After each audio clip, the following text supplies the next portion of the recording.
Everybody, Carissa here with Inky Fairy Designs, and I'm excited to be on the Greeting Farms video channel. So we're going to be making this card today, coloring this cute stamp called Mishell. She's from the newest release of Mermaid beans. And I'm also going to be using these clear stamps by the Greeting Farm. That one is Sparkle and Shine, as well as the matching dies that have that large scripty sparkle word and shine word. So we're going to be using all of these products on our card today. So like I said, I'm here on the Greeting Farm YouTube channel, but you can also find me on my YouTube channel, which is Inky Fairy Design. So definitely check that out. And you'll want to be sure to stay to the end of this video. I know it's kind of long, but I'm doing a lot of coloring, and I have a surprise for you at the end. So check that out. Anyway, I wanted to show you. I am using this photo as my inspiration for my hair today, and I'm using the Sandy Allnock hex chart to pick out my colors. I am pretty much, I use this for my color picking now. I'm kind of using it as a crutch. I don't know. It's such a great layout of colors, and the colors are really easy to see, and I can see my blending, you know, how I want to blend and what colors I want to use. And anytime I'm using an inspiration photo or even pattern paper, this is how I will pick out my colors. So I'll lay it right next to the hex chart, and then I'll just grab my colors. So I am coloring this mermaid's hair to match this photo. Tang is a phenomenal hairstylist out in California, probably Hollywood, I'm not exactly sure, but I'm obsessed with him. He has a YouTube channel too, and if you love fun hair colors, definitely check him out. So I thought I would just see, I've never done this before, where I take a photo like this and try to recreate it with my Copic markers. So this is a learning process for all of us, but I thought it would be fun to kind of share with you how that ended up working out. So I picked out some blue-green colors, and I will have all of the colors that I used listed below in the YouTube description, both on the Greeting Farm channel as well as my own and my blog. I didn't really keep track of which ones I was using at which time, so I can't tell you, like right now I'm laying down some type of blue. But anyway, so like the greens were at the tips of the hair, I started with that first, and I'm still going to leave that white space in the middle because I really love to have a very bright highlight, and so I will always leave that very white until the very last layer of color, and then I will start to pull that in and you know, add color to that with my lightest colors. So I'm adding the blue violets. Those are the colors that I decided looked the best for that inspiration photo. And I started with my lightest and kind of brought it down into that white area. Now I'm just kind of darkening each one up. I did use V17 as my very darkest purple, just because I wanted to brighten it a little bit. The BV20 series, because I think I used BV20, BV23, and BV25. Those are very, very muted violets. They have a very gray undertone, and so I wanted to brighten that up. So here I am adding the V17, and I think that just brightened it up just enough so that we aren't looking at like a gray hair where we are, you know, going to say that's violet. And I think once it's all blended together, it starts to look better. Right now it's just kind of a hot mess. So here we are. I'm looking at the photo again and kind of seeing, okay, what do I need to do? I am getting there, but yeah, hot mess at this point. So don't ever be afraid when you're coloring and you're looking at it and you're like, wait, this doesn't look like, you know, whoever, whatever. Just keep coloring. I have that in my head, just as Dory has it in her head to just keep swimming.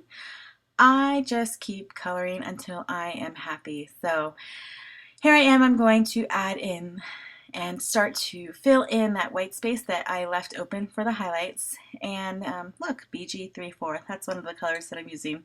But yeah, like I said, all of the colors will be below.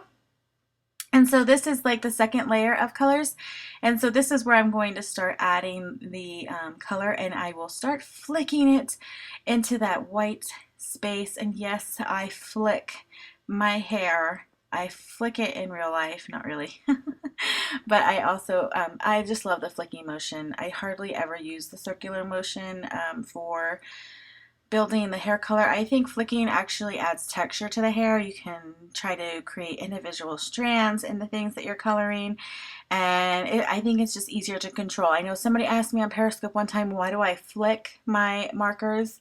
And honestly, it's a control issue thing. I have a serious control issue, and I feel like I get the best control with that technique. So here I am just adding teeny tiny flicks of that V17 to bring that purple, and I wanted to bring it down into the green just a little bit, like the inspiration photo. You'll see there's little strands of it that just kind of blend, and that's just Guy Tang, because he's awesome and he knows how to really just blend color together so awesomely. And yeah, I'm obsessed. If I was a hairstylist, I would want to be like him, but I'm not, so that I'm just going to live out my hairstylist fantasy life by coloring my stamps.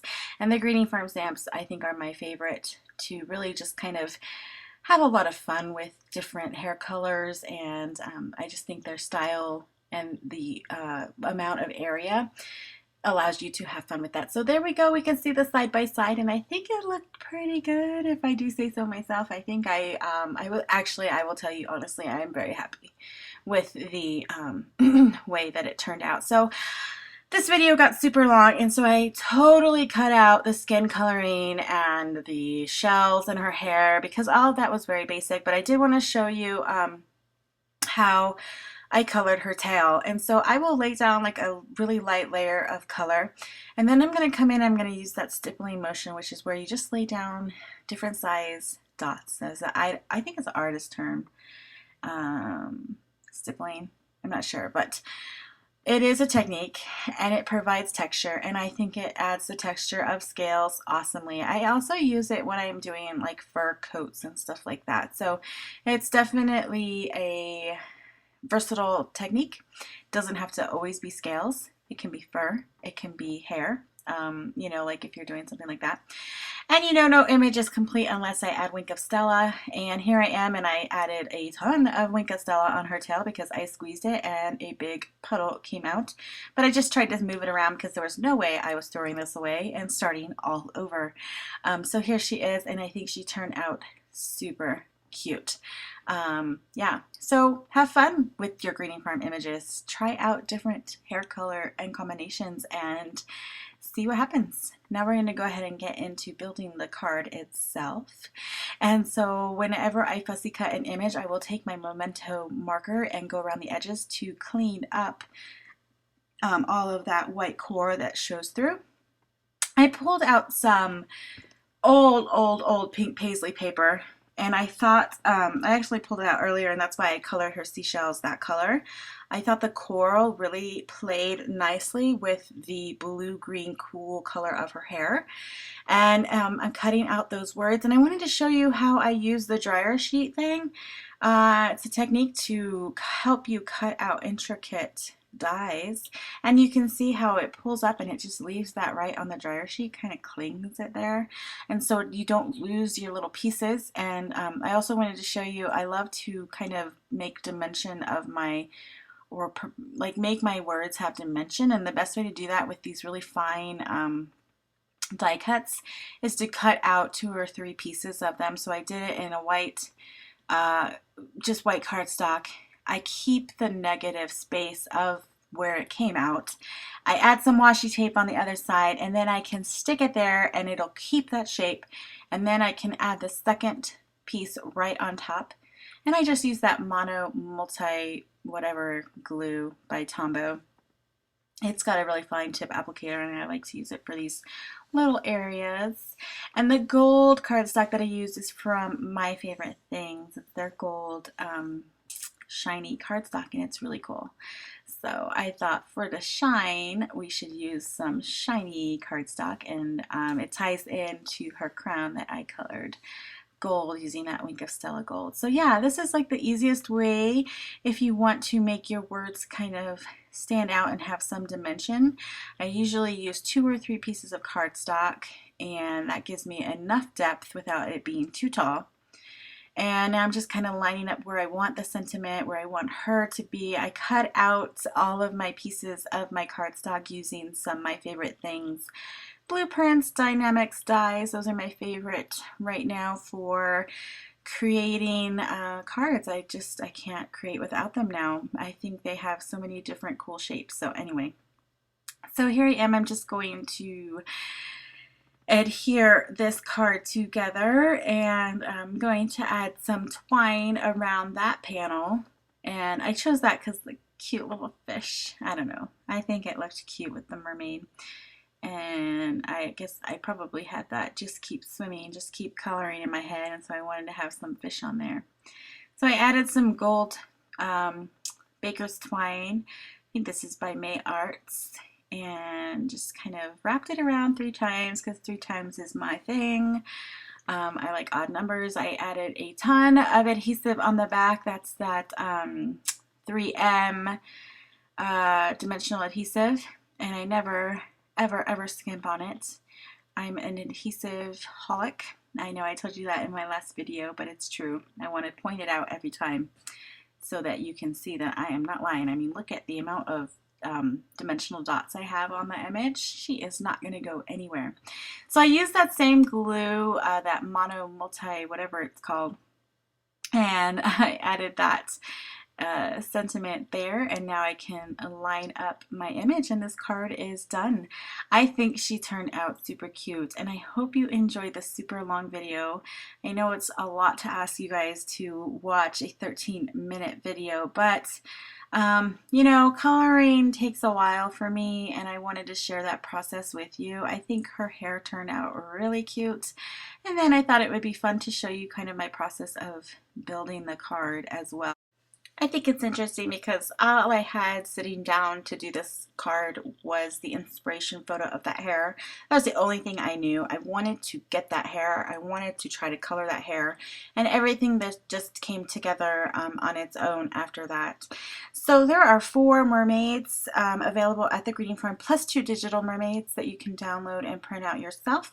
This is Mishell is one of them, and I told you to stay tuned to the end. So I want to tell you, I bought an extra Mishell because I think she's absolutely adorable, and I want to give her away to one of my YouTube subscribers. So go over to my YouTube channel at Inky Fairy Designs, subscribe to my channel, leave me a comment, and you'll be entered to win that extra stamp, and I will also mail this card to you as well. So thanks for watching. Thank you to the Greeting Farm for having me here today. I'm excited, and I will see you next week with another coloring video and card for the Greeting Farm. Bye.